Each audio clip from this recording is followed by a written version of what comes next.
This is Creepy, a podcast dedicated to sharing the most famous, chilling, and disturbing creepypastas and urban legends in the world. Whether these stories truly happened or are simply fabrications is for you to decide. These stories may contain graphic depictions of violence and explicit language. Listener discretion is advised. Creepy presents the 31 Days of Horror. Day 27. Coilscrew. As a child, I truly adored my grandfather. He was a now rare breed of man, a word spinner, brilliant storyteller, whose words could paint vivid images in your head which would stay imprinted in your mind forevermore. And since I was an infant, his stories seemed magic to me. He told me of far-off places and paradises, cityscapes and great lakes, animals with exotic names which exploded on the tongue like spices. If I try to remember his good stories and close my eyes, I can remember the ideas I heard from him better than most memories I saw with my eyes, even ones from an age as young as that. That's how good he was. Now, I've mentioned already, I think, that he had good stories, which means I've inferred some more bad.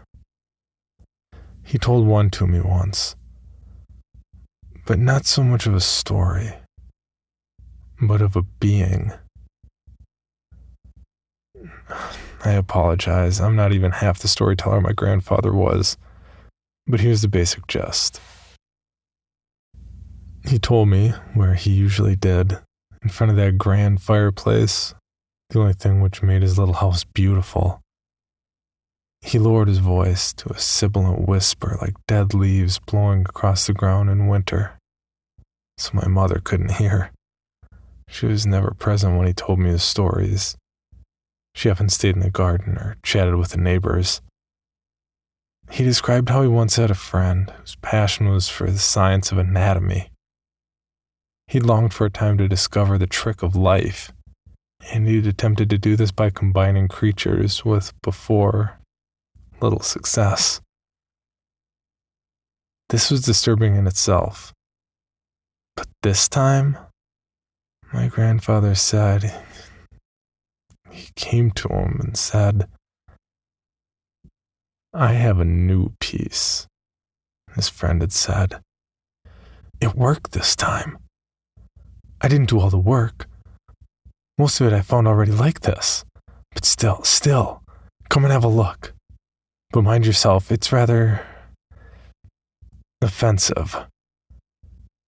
Maybe the words of his friend were branded onto his brain like his description was to mine.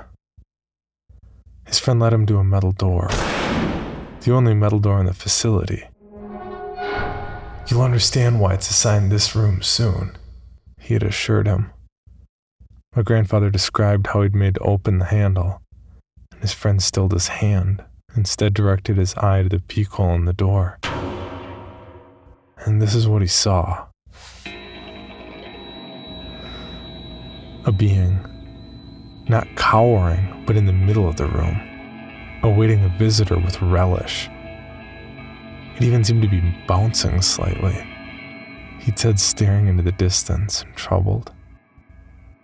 When he noticed its legs were not there at all, but there was only one huge rusted spring at the base, like a monstrous zebedee.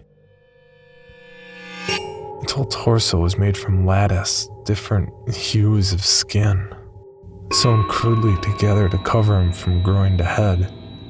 Its arms were springs, but less rusted and more slender, interlaced with what he perceived to be a network of nerves all the way to the end of its fingers, which were actually hooks, stained red. From rust or blood, he never knew.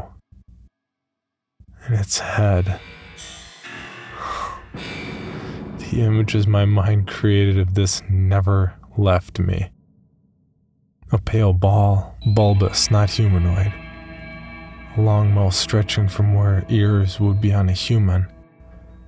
But its black ears and eyes were only holes as big as nail heads and full of needles, like the ones used to pierce flesh or fabric in injections or sewing, protruding from an inch-thick, pale pink gum which reflected the light where it reflected off the coating of saliva. The teeth were randomly in double line like a shark, he said. By now, I remember feeling petrified beyond panic, and my child's face must have reflected my feelings. I wonder why now, he grimly continued. Maybe he was too thorough to simply leave a story unfinished. He told me how he'd pulled away from the hole, and at that moment heard a noise like a caw combined with a squeak like a damp cloth on a plate, followed by panting like a dog and noises like springs a mattress makes. His friend had looked abashed for a moment and then said, "Sorry, you've excited your little Coilscrew. He senses you." He quickened the pace of his tail now. I remember how he said now suddenly the door started quaking as the Coilscrew began scratching at the door. The noise like rusty springs from the other side of the door. The blood drained from his friend's face and he bolted up the corridor just as the door fell down and it bounded out. Now he, my grandfather as he portrayed himself, that is, saw the full extent of this thing's abilities. It bounded forward only a little after his creator before instead extending his spring arms and hooking him back by the eye sockets. It proceeded to bite into him as he reeled him over, tiny little pinpricks which seeped blood and left little scratches. And drink. About then, I remember the presence of my grandpa. He looked up at his face, creaking as his neck springs bent and hissed. Then he told me of how he ran and never looked back. Now he fully looked at me and told me, "You must remember this story. It's very important." I heard footsteps coming from the front door. For you to remember. Because one day you may need to remember some monsters are truly real, my dear. And at that moment my mother walked in. She saw me, tiny face rigid in terror, and my grandpa's face, and heard his words, and at that moment dived on him and began shaking his shoulders. "Have you been telling that goddamn story, Pa? I told you never to tell a child of this family that again. You'll disturb him like you disturbed Katie, and you know what happened to her." She turned and grabbed my hand. "Come on, sweetie. We're leaving now. It's okay. Forget the scary things he's been telling you." As she quickly brought me out of the house, I remember hearing Gramps shouting, "Katie didn't die because she was disturbed. It was the Coilscrew, god damn it, Helen." My mother's name. "It's for his protection. It'll hunt down any who saw it and their family, and we should be warned."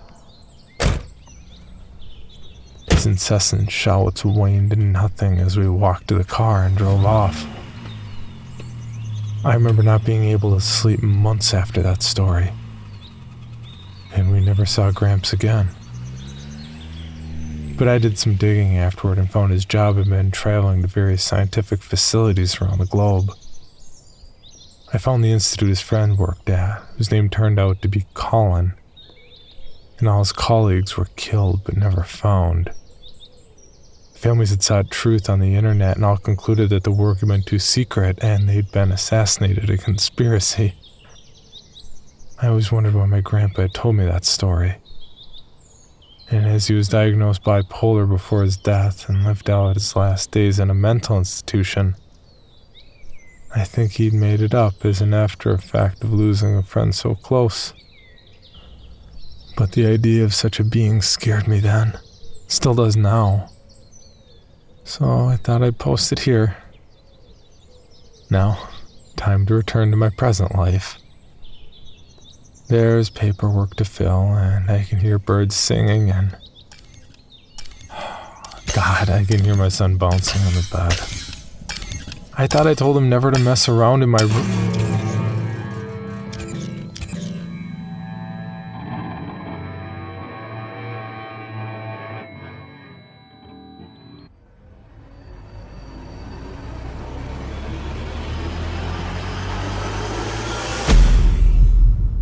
For the past 2.5 years, the news crew at KUSA 9 News at 9 have made you laugh. I'll exercise my Fifth Amendment rights all over his face. We have made you groan. You better be careful, KUSA 9.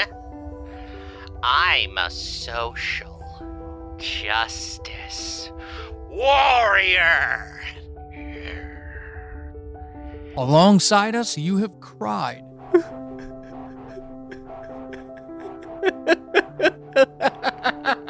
And maybe, just maybe, we've made you think.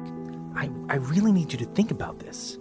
I mean, what if you're wrong? These are uncertain times for sure. Please acknowledge that everyone is going to deal with this differently, including me.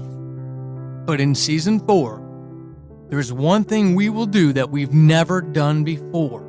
People are in danger. You know, Drake, you might be onto something.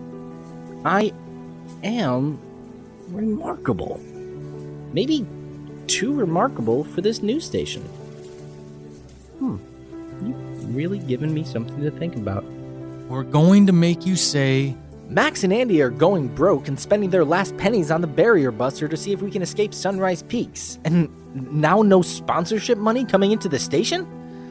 It's almost like this is a sign of the end. goodbye. To all things there is a beginning, and so all things must end. Goodbye, Beatrice. Goodbye. Some will laugh, some will love, some will live, and some will die. Sarah, call Sheriff Rogers. He's got a gun!